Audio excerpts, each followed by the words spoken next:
Hi எல்லாருக்கும் வணக்கம். எல்லோரும் எப்படி இருக்கீங்க? இன்றைக்கி வந்து நம்ம மல்லேஸ்வரத்துக்கு வந்திருக்கோம் பெங்களூரில். இது வந்து காடு மல்லேஸ்வரா டெம்பிள். நான் இப்போ தான் ரீசெண்டாக ஒரு 15 நாள் முன்னாடி வந்து போஸ்ட் பண்ணியிருப்பேன். ஸோ அந்த கோவிலில் வந்து இன்றைக்கி வந்து கடலை திருவிழா நடக்குது. மெயினாக அந்த கோவில்னால் அந்த இடத்துல வந்து நிறைய 2-3 கோவில் இருக்கும். ஸோ அந்த ஏரியாவில் ஃபுல்லாக கடலை திருவிழா அப்படின்னு நடக்கும். இது வந்து வருஷம் இந்த கடலை திருவிழா நடக்கும். சூப்பராக இருக்கும். நிறைய பேர் வந்து கடலை எடுத்துகிட்டு வந்து இங்கே விற்பாங்க. அதோட திருவிழா மாதிரி அப்படின்றதுனால நிறைய கடைகள் அது இதுன்னு சூப்பராக இருக்கும். இன்றைக்கி எங்கள் கூட சேர்ந்து நீங்களும் இந்த கடலை திருவிழா பார்க்கலாம் வாங்க.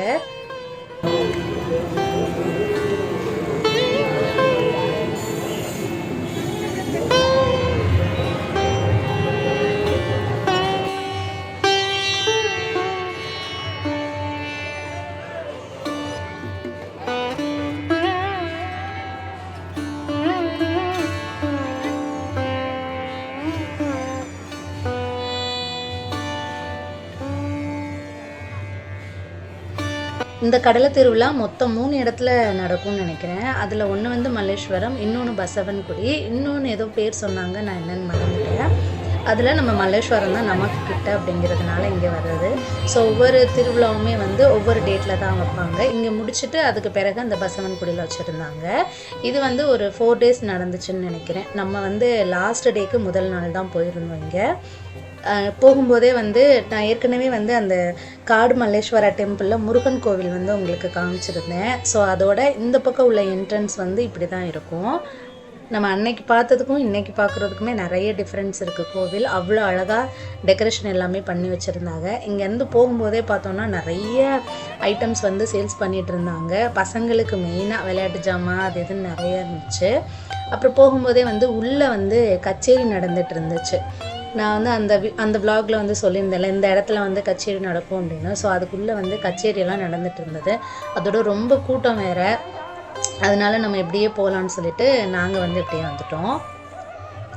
இன்னொரு விஷயம் என்னென்னா, நாங்களும் எங்கள் இன்லா ஃபேமிலியும் சேர்ந்து தான் போனோம். வீடு கிளம்பும்போது 2 பேரும் முன்ன பின்ன தான் போனோம் பைக்கில் போகும்போதே வந்து கொஞ்சம் கிட்ட வரும்போதே தனித்தனியாக பிரிஞ்சிட்டோம். சரின்னு பைக்கை ஒரு இடத்துல வச்சுட்டு வந்தோம்.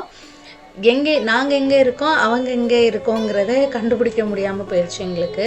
ஃபோன் பண்ணாலும் இந்த சவுண்டில் வந்து அவங்களுக்கு எதுவுமே கேட்கல. நாங்கள் ஃபோன் பண்ணும்போதும் அவங்க எடுக்க முடியலை. இந்த மாதிரி போகும்போது ஒன்றா போனோம், அங்கே போனதுலேருந்து தனித்தனியாக பிரிஞ்சிட்டோம். அதே மாதிரி வரும்போதும் அவங்க தனியாக நாங்கள் தனியாக அப்படி வந்துட்டோம். ஏன்னா அவ்வளோ கூட்டம் இருந்துச்சுங்க.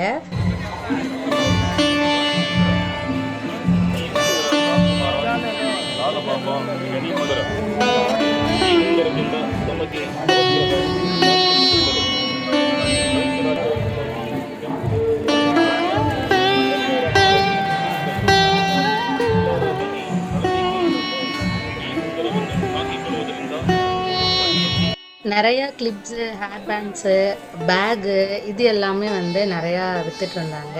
இது எல்லாமே வந்து ஹோல்சேலில் எடுத்துகிட்டு வந்து விற்றாங்க. சரி, நான் ஒரு பர்ஸ் பார்க்கலான்னு பார்த்துட்டு இருந்தேன். இந்த தடவை என்ன ஒரு ஆச்சரியம்னா, சம்ரு சமீர் 2 பேருமே வந்து எதுவுமே வேண்டான்னு சொல்லிட்டாங்க. அதுதான் வந்து எங்களுக்கு ஒரு பெரிய ஆச்சரியமாக இருந்துச்சு.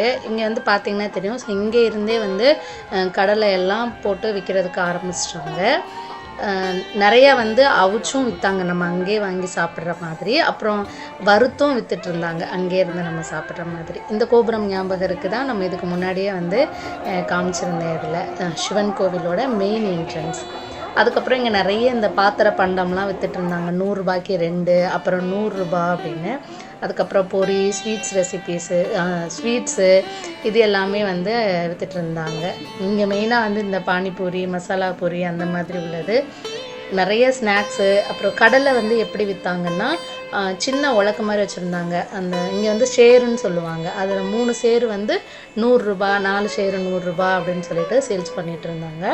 கடலை வந்து ஒவ்வொருத்தவங்க வச்சுருக்க கடலையும் கொஞ்சம் பெருசாக கொஞ்சம் சின்னமாக இந்த மாதிரி இருந்துச்சு. கலருமே வந்து ஒன்று பார்த்தா நல்ல கடலை மாதிரி இருக்கும், இன்னொன்று வந்து அப்படியே பச்சை கடலையாக வெள்ளைன்னு இருக்க மாதிரி இருக்கும். ஸோ மண் தான் வந்து டிஃப்ரெண்ட்டு. செம்மண்ணில் விளைஞ்சது, இது நார்மல் மண்ணில் விளைஞ்சது அப்படின்னு சொன்னாங்க. இங்கே வந்து இந்த நந்தி சாமிக்கு நந்தியவே வந்து அழகாக கடலையிலேயே வந்து டெக்கரேட் பண்ணி வச்சுருந்தாங்க. அதுக்கு அழகாக குட்டி மண்டபம் மாதிரி ரெடி பண்ணி அதில் 4 தூண் வச்சு அந்த தூணுமே வந்து ஃபுல் அண்ட் ஃபுல் கடலையாலேயே அலங்காரம் பண்ணி வச்சுருந்தாங்க. நேரில் பார்க்கும்போது அவ்வளோ அழகாக இருந்துச்சு. கூட்டத்தை பார்த்திங்கனாலே தெரியும், அவ்வளோ கூட்டம். இங்கே போகும்போது நிறைய அந்த சாம்பிராணி எல்லாமே வந்து அந்த பெரிய பாக்கெட் இருக்குல்ல, அதுவே வந்து 2 பாக்கெட் 100 ரூபா அப்படின்லாம் வந்து வித்துட்டு இருந்தாங்க.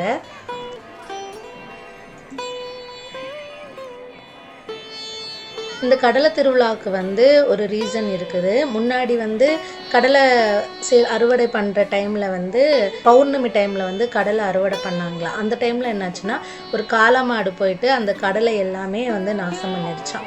அதனால சாமிக்கிட்ட வேண்டிக்கிட்டு ஒவ்வொரு தடவை கடலை அறுவடை பண்ணும்போதும் நந்தி சாமிக்கு முதல்ல படைச்சிட்டு அதுக்கப்புறமா தான் சேல்ஸ் பண்ண ஆரம்பிப்போம் அப்படின்னு தான் வந்து இந்த கடலை திருவிழாவே ஆரம்பித்தாங்களாம். அதனால தான் அந்த நந்தி வந்து அப்படியே ஃபுல் அண்ட் ஃபுல் வந்து கடலையாலே அலங்காரம் பண்ணி வச்சுருந்தாங்க.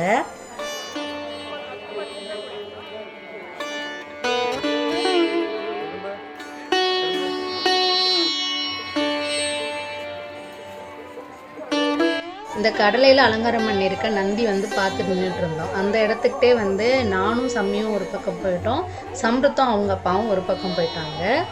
என்கிட்ட வந்து ஃபோனே இல்லை, 2 ஃபோனுமே வந்து அவங்க கிட்ட மாட்டிக்கிச்சு. நாங்கள் 2 பேரும் நடந்து ரொம்ப தூரம் போயிட்டோம். இவங்களை முன்னாடி போயிட்டாங்கன்னு நினச்சி நாங்கள் போய்கிட்டே இருக்கோம். இவங்க பார்த்தா எங்கேயுமே இல்லை. திருப்பி நான் என்ன பண்ணுறதுன்னு எனக்கும் ஒன்றுமே புரியல. அப்புறம் கடலை விற்கிற ஒரு அக்கா கிட்ட வந்து மொபைல் வாங்கி அவங்கக்கிட்ட இருந்து இவங்களுக்கு கால் பண்ணால் இவங்க வந்து நாங்கள் இங்கேயே எங்கேயோ நிற்கிறோன்னு நினச்சிட்டு எங்களுக்காக இந்த பக்கமே நின்றுட்டே இருந்திருக்காங்க. அதுக்கப்புறம் ஃபோன் பண்ணி வர சொன்னோம். அதுக்கப்புறமா அவங்க வந்தாங்க. ரொம்ப நேரம் வெயிட் பண்ணி அங்கேயே கொஞ்சம் டைம் வந்து எங்களுக்கு போன மாதிரி ஆயிடுச்சு.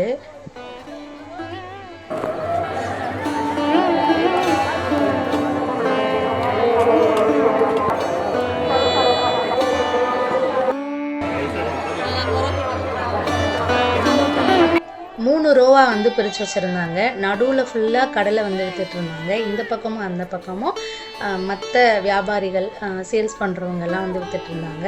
அதில் பாதி பக்கம் வந்து வெறும் ஸ்நாக்ஸ் ரெசிபீஸாக வச்சுருந்தாங்க. அதில் வந்து கரும்பு, அப்புறம் மரவள்ளி கிழங்கு எல்லாமே வந்து அவிச்சு விற்றுட்டு இருந்தாங்க. சோளம், ஸ்வீட் கார்னு, இது எல்லாமே. இது போக வந்து சாட் ஐட்டம்ஸ் எல்லாமே அது ஒரு பக்கமாக வச்சுட்டு இருந்தாங்க.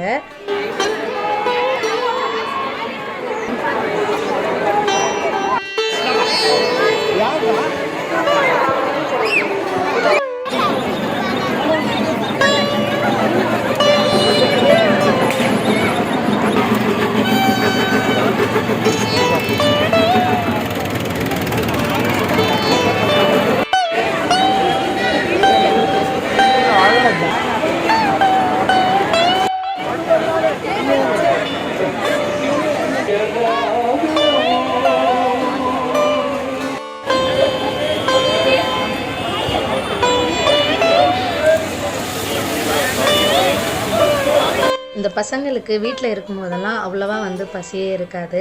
ஆனால் வெளியில் இந்த மாதிரி வந்துட்டோம், அதுவும் வந்து ஸ்நாக்ஸ் ஐட்டம்ஸ் எல்லாம் பார்த்துட்டோம்னா ஆட்டோமேட்டிக்காக வந்து பசி எடுக்க ஆரம்பிச்சிடும். இந்த தடவை இன்னமும் விளையாட்டு ஜாமான்லாம் எதுவுமே அவங்க ஆசைப்பட்டு கேட்கல.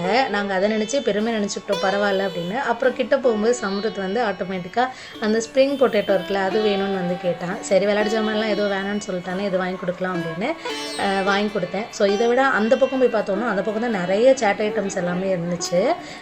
இந்த பொட்டேட்டோ ஸ்ப்ரிங் இதை கம்பேர் பண்ணும்போது அந்த பக்கம் எனக்கு எதுவும் நல்லா இருக்கிற மாதிரி தோணுச்சு. இது வந்து டேஸ்ட்டுமே அவ்வளவு நல்லா இல்லை நாங்கள் வாங்கின இடத்துல. அப்புறம் அப்படியே போகும்போது வந்து கொஞ்சம் சோளம், அப்புறம் மரவள்ளி கிழங்கு, அப்புறமா வந்து அவிச்சு வித்துட்டு இருந்தாங்க வேர்க்கடலை. ஸோ அது எல்லாமே கொஞ்சம் கொஞ்சம் சாப்பிட்டோம். அதுக்கப்புறம் இங்கே போகும்போதே வந்து கன் ஷூட் இருந்துச்சு. ஸோ இது பார்க்கவுமே வந்து கன் ஷூட் விளையாடணும்னு கேட்டாங்க. அப்புறம் சம்மி 2 பேரையுமே வந்து கொஞ்சம் நேரம் கன் ஷூட் விளையாட வச்சுட்டு அதுக்கப்புறமா வந்து அந்த பக்கம் எக்ஸிபிஷன் போட்டிருந்தாங்க. சரி, எக்ஸிபிஷன் கூட்டிகிட்டு போகலான்னு சொல்லிட்டு எக்ஸிபிஷன் வந்துட்டோம்.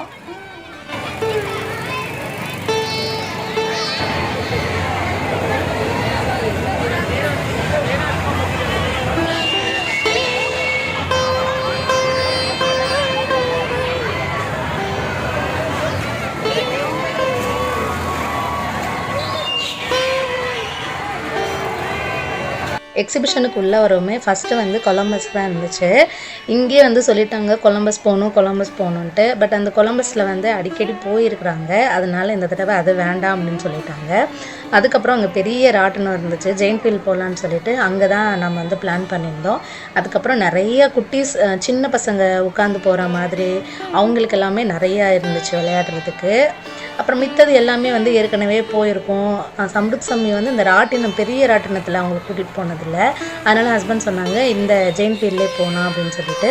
ஆனால் ஒவ்வொரு இடத்துலையுமே வந்து அவ்வளோ கூட்டம் இருந்துச்சு. கொலம்பஸ்லையாக இருக்கட்டும், அந்த ஜெயின்ட் வீல்லையாக இருக்கட்டும், அவ்வளோ பேர் க்யூவில் வந்து நின்றுட்டு இருந்தாங்க. பெர் ஹெட்டு வந்து 100 ரூபா டிக்கெட்டு. நம்ம போன அந்த ராட்டினத்துக்கு, மித்ததுக்கெல்லாம் எவ்வளோன்னு தெரில, அது ஒன்று மட்டுமே போதும் அப்படின்னு அது மட்டும்தான் போனோம். இந்த எக்ஸிபிஷன் வந்து காரைக்குடியில் நடக்கும்போது நான் வந்து போயிருக்கேன் ஸ்கூல் டைமில். அப்போ வந்து மகன்னம் பொட்டல் கிட்ட வந்து நடக்கும், அப்போ நான் வந்து போயிருக்கேன். அப்போ வந்து சின்ன சின்ன இதிலலாம் போயிருக்கேன். ஆனால் ராட்டணும்னாலே எனக்கு பயம். ஏன்னா ஒரு தடவை வந்து மேலே போயிட்டு கீழே இறங்குற டைமில் வந்து ஒரு மாதிரி ஹார்ட்டுக்கிட்ட ஒரு மாதிரி இருக்கும், அதனாலே கொஞ்சம் பயம். வாந்தி வர்ற மாதிரி இருக்குது, மயக்கம் வர்ற மாதிரி இருக்குது அப்படின்னு சொல்லி பயந்துகிட்டே இருப்பேன். இந்த தடவை வந்து இவங்க சம்ருத் சாமி வந்து அவ்வளோ தைரியமாக வாங்க போகலான்னு சொல்லி இது பண்ணுவோம். அவங்களே தைரியமாக இருக்காங்க, நம்மளுக்கு என்ன அப்படின்னு சொல்லிட்டு அவங்க கூட சேர்ந்து நானுமே வந்து இந்த ராட்டினத்தில் போகலான்னு கிளம்பிட்டேன். ஃபஸ்ட்டு எனக்கு டிக்கெட் எடுக்க வேணான்னு சொன்னேன், இவங்க சேர்த்து எடுத்து வச்சுட்டாங்க. அதுக்கு பிறகு தான் நானுமே வந்து போகிறதுக்கு ஆரம்பித்தேன். அங்கே நாங்கள் உட்காந்துருந்த இடத்துல இன்னொரு பையனும் அவங்க அப்பாவும் வந்திருந்தாங்க. ஸோ அவன் வந்து ஒரு புது ஃப்ரெண்டு கிடச்சிட்டான் பசங்களுக்கு. ஸோ அவங்க 3 பேரும் வந்து ஜாலியாக உட்காந்துட்டு வந்தாங்க. அது பேலன்ஸ் பண்ணுறதுக்காக, அந்த உட்காந்துருக்க இதை பேலன்ஸ் பண்ணுறதுக்காக எக்ஸ்ட்ரா ஆளுங்களையும் வந்து ஏற்றிக்குவாங்க. அவன் வந்து ஃபஸ்ட்டு பயந்துட்டு இருந்தான், அப்புறம் அவனுக்கே வந்து ஓகே ஆகிடுச்சு. இது வந்து ரொம்ப ஸ்பீடாக போகும்னு நினச்சிட்டு இருந்தேன், ஓரளவுக்கு மீடியமாக தான் இருந்துச்சு. அதனால் எனக்குமே வந்து அவ்வளோவா பயம் தெரில. அந்த மேலே ஏறிட்டு அந்த கீழே இறங்குற அந்த டைம் மட்டும் கொஞ்சம் ஒரு மாதிரி இருந்துச்சு. அப்புறம் 2-3 சுற்றுலேயே வந்து கொஞ்சம் நார்மல் ஆகிட்டோம்.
இன்னொரு வாட்டி போகணுமா?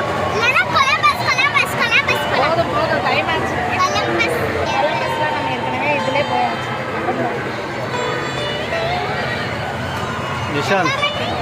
Nishanth say hi.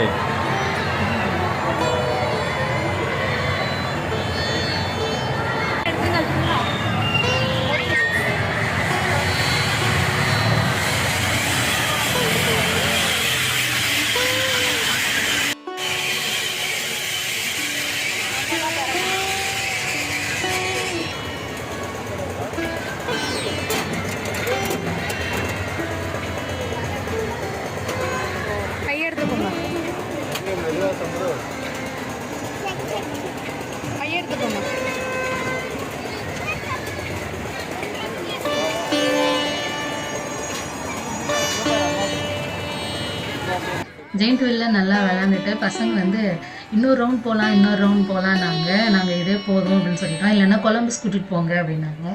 டைம் வேறு ஆகிடுச்சு, இதே போதும்னு சொல்லிட்டு அதோட வீட்டுக்கு கூட்டிகிட்டு வந்துட்டோம். அவ்வளோதான் ஃப்ரெண்ட்ஸ், இதோட vlog முடியுது. vlog பிடிச்சிருந்தா லைக் பண்ணிடுங்க. இன்னொரு வீடியோவில் உங்கள் எல்லாரையும் சந்திக்கிறேன். அது வரைக்கும் நன்றி.